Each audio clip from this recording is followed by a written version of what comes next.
I, Ernie L. Cooper Sr., I, Ernie L. Cooper Sr., do solemnly affirm do solemnly affirm that I am duly qualified, that I'm duly qualified, according to the Constitution of this state, according to the Constitution of this state, to exercise the duties of the office to which I have been elected, to exercise the duty of the office in which I have been elected, and that I will, and that I will, to the best of my ability, to the best of my ability, discharge the duties thereof, discharge the duty thereof, and preserve, protect, and defend the Constitution of this state protect the Constitution of this state and the United States. and the United States. So help me God. So help me God. Awesome. Congratulations. Thank you. Yes.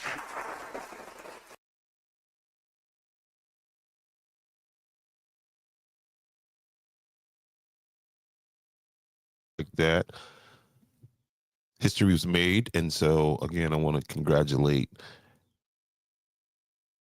Ernie Cooper Sr., District 3 councilman, newly inducted councilman and here we're going to go over some of what's happening at his first county council meeting. And again, he walks right into what he's inheriting what was left there before him. Some of you guys, this is going to be your first time listening in as to what council is talking about. And in this case right here, I haven't had a chance to check out this broadcast, so we're going to be checking this out kind of in real time, and I'll be reacting to it. But this is the first meeting, January 14th, 2025, Georgetown County Council, and here we go.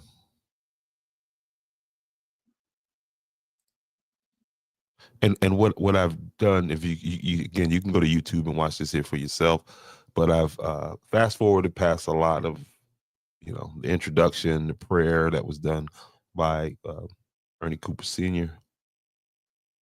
They had their Pledge of Allegiance, then they went through some awards. And for me, what is interesting at Georgetown County Council, what I'm mostly concerned about are two things.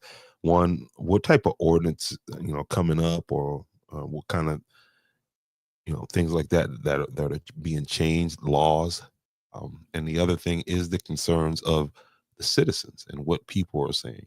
They have a moment at these town hall, city hall meetings where they do public speaking and people get up and able to express themselves in a 3-minute, 2-minute, 3-minute time window.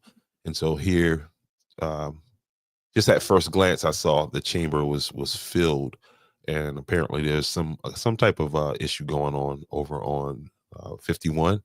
And so let's check in and see what it is exactly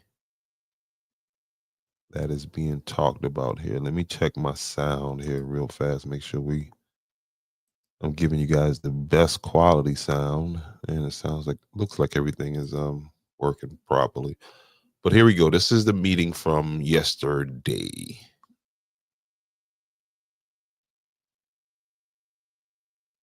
First speaker is Kennedy Johnson.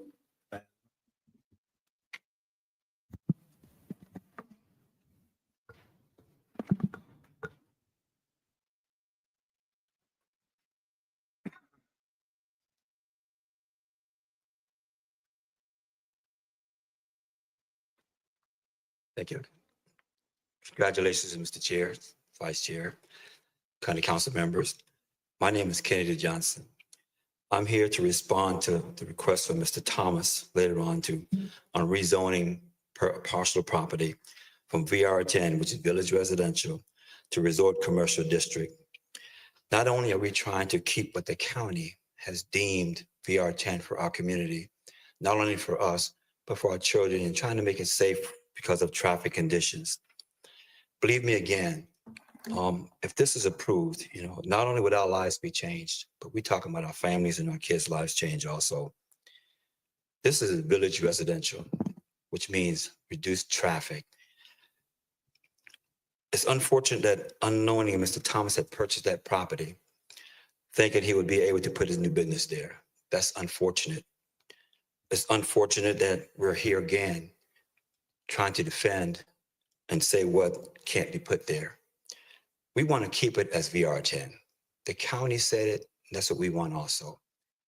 Why should we, as a community, please stand. Why should we have to say yes when we didn't do anything wrong? Every business that was there was in VR10.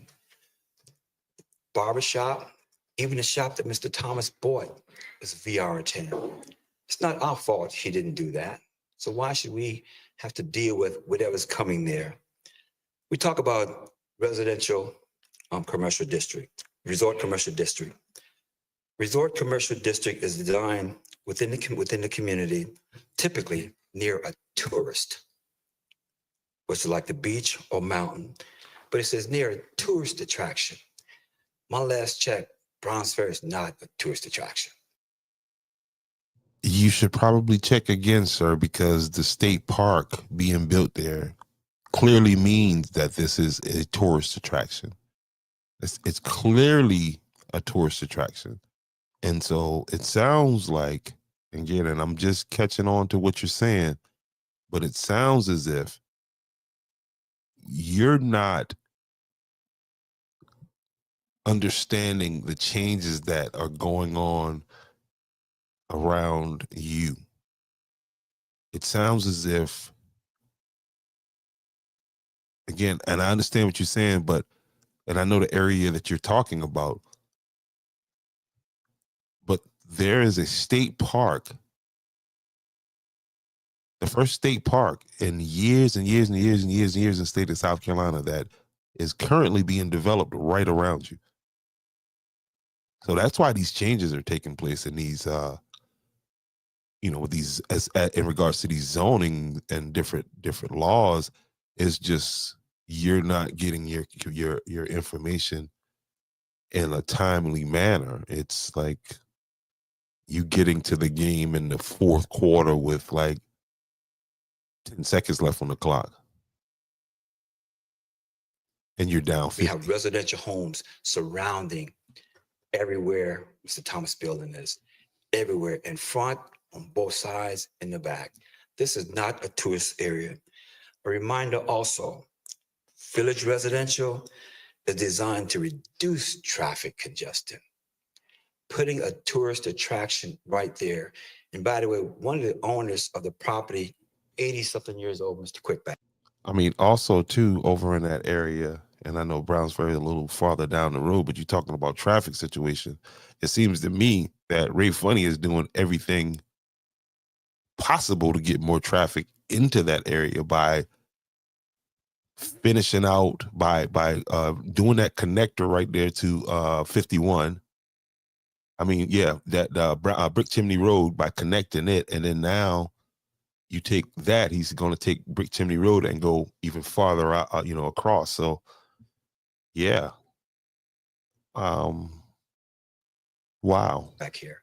What it's going to do to him in his life? Mr. Quick lives 20 feet from this property. That's going to really make a big impact on his life. Again, County Council, all we're asking you to do is just do what the county has deemed, which is ours. We should not have to be fighting to keep what the county designated us to have, VR10. If there's any business goals in this VR10, we've got no problem. We're happy for him. We welcome him. But let's not change our way of life because someone else made a mistake. Thank you.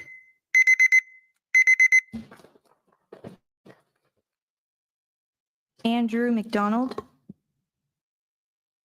And the gentleman sounds like, there's a situation going on over in Pawleys, in a predominantly Black neighborhood. I don't want to misname the road, Pettigrew. I think if somebody can help me out with that, but same type situation, where they're going from, not the exact situation, but when in regards to moving from low to moderate density housing, they're going to, where they can bring in these multifamily units and all this other different stuff. Basically moving to high density. Good evening, council. I just came tonight by way of introduction. I've been in ministry now for 10 years after a faith journey. I was an attorney up north, actually counsel to the governor, and ended up being the jailhouse librarian. I didn't think sobriety was possible. I would have told you I was a Christian, and anything could have been farther from the truth. Through the recovery, those 12 steps, God revealed himself in my life. I became a student of the word, and I learned my purpose and identity. I never knew the power of the Holy Spirit, and I'm really happy to be in a faith-based community. We are called here because I've been serving for the last 10 years with an outfit called the Dream Center. You may be aware of it because the fires in LA right now, it serves as the hospital, the community respite for everyone in need, from firefighters to displaced families to, long story short, it's a great story. I've seen a lot of ministries that come with an agenda. We're basically called here to find out what you need and how we can better serve those needs, the least of these in your community, which was me and continues to be me. And when I stay in that spot, God works in miraculous and mysterious ways. Point being, we're really good at transforming underutilized or abandoned facilities. We're currently been renovating the old Walker School in Horry County to serve as a long-term recovery center. Recovery is great for 28 days, but the lights turn on at 10 months, and GEDs and vocational training and identity and purpose and learning how to be good fathers and good stewards and good workers, vocational training is paramount. And we would love to do that here.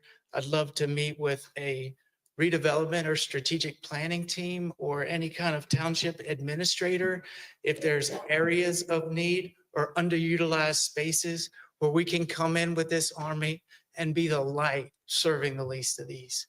I want to Somebody get this man the number to the town of Andrews, South Carolina, please.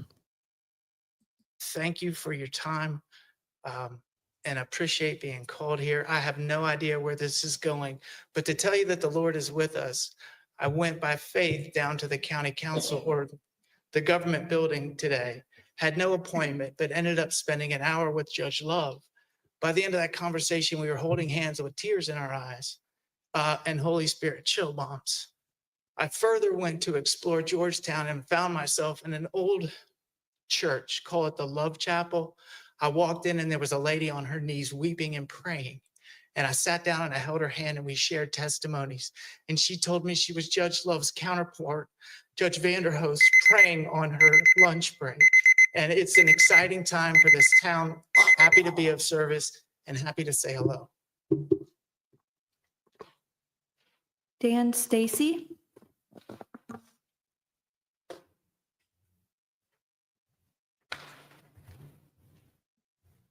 Congratulations, Mr. Chair. Mr. Morant, thank you for all of your service. It's been a pleasure to work with you for these many years and look forward to it as well. I'm here briefly tonight on item 9B on your agenda to modify the Pawleys Business Commons Plan development. This is a small modification to potentially allow for up to 3 food trucks in this location. Holly will get into all the details, I'm sure. I'm here if you have questions, but I do believe from my talking today that I don't think any member of the public has inquired really at all of this. We've had no opposition and we look forward to getting this approved. If you haven't been to that facility, it's a pretty fun place and this would be a great enhancement. And if you have questions after Holly finishes, I'll just be here. Thank you. Wesley Gibson. Big West, y'all make sure y'all go check out Big West Barbecue in Georgetown, South Carolina. Y'all know where he be at down there by Miss Yvonne's.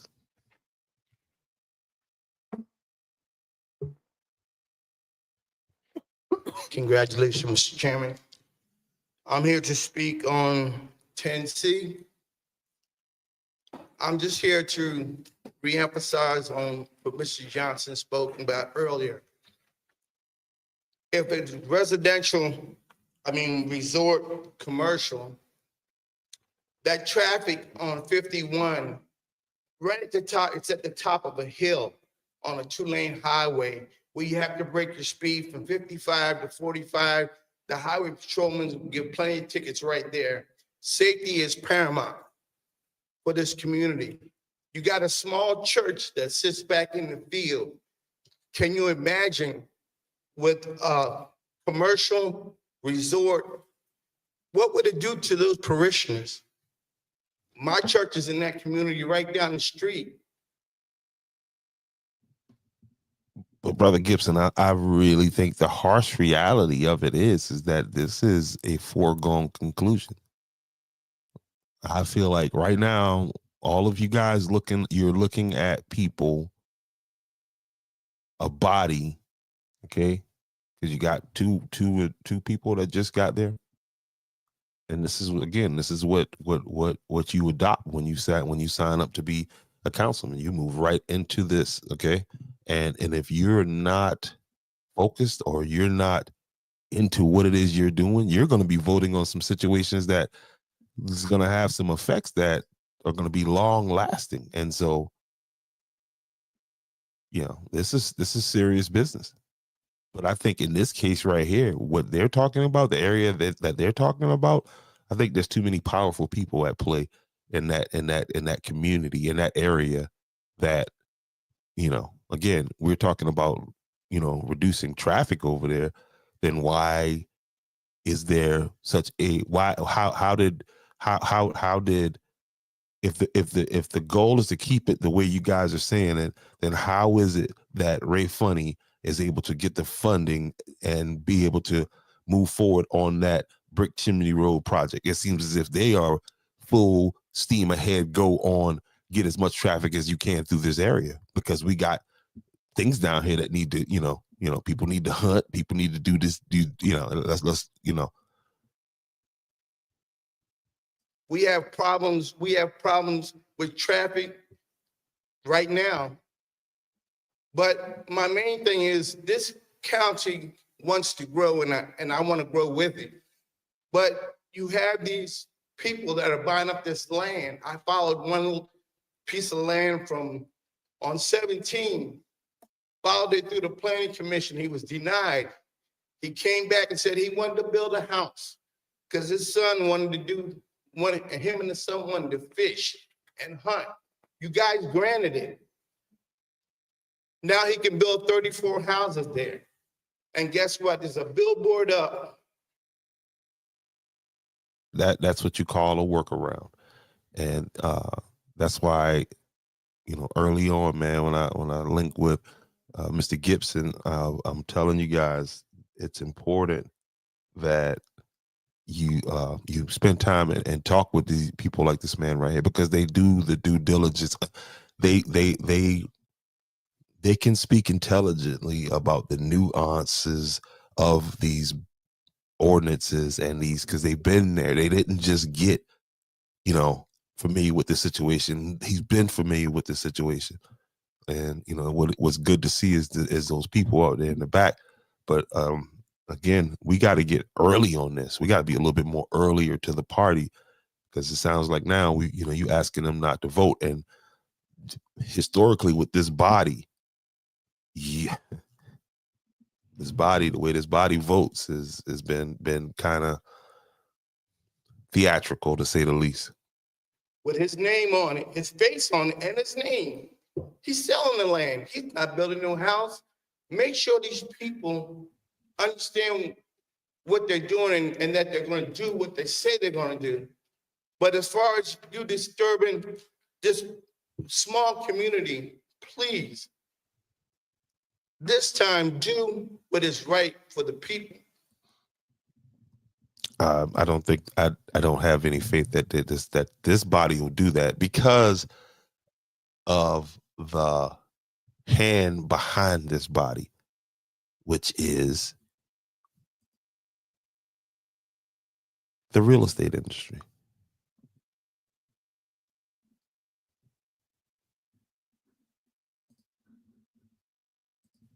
That live there.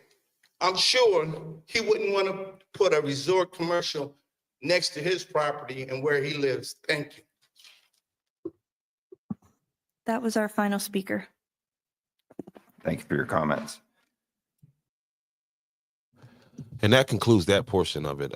Again, I'm not going to bore you here with some of these long drawn out ordinances. I'm going to sit here and watch the rest of this and see what it is and how the new District 3 councilman voted and handled his first council meeting. And we'll come back and we'll give him a report card, you know, and see where this process leads us. But again, yeah, this is Georgetown County Council meeting, January 14th, 2025. I encourage all of you to go on YouTube. You can find it through the Georgetown County Council website, but you know, you don't have to go to these meetings to be aware of what's going on. And then also they posted agenda on what the meeting is going to be on prior to it and all the documents associated with it. Okay. It's just it's on you to do your work and figure it, you know, and go through this stuff. But yeah, I appreciate y'all for y'all few minutes, and that's what's going on at the Georgetown County Council meeting.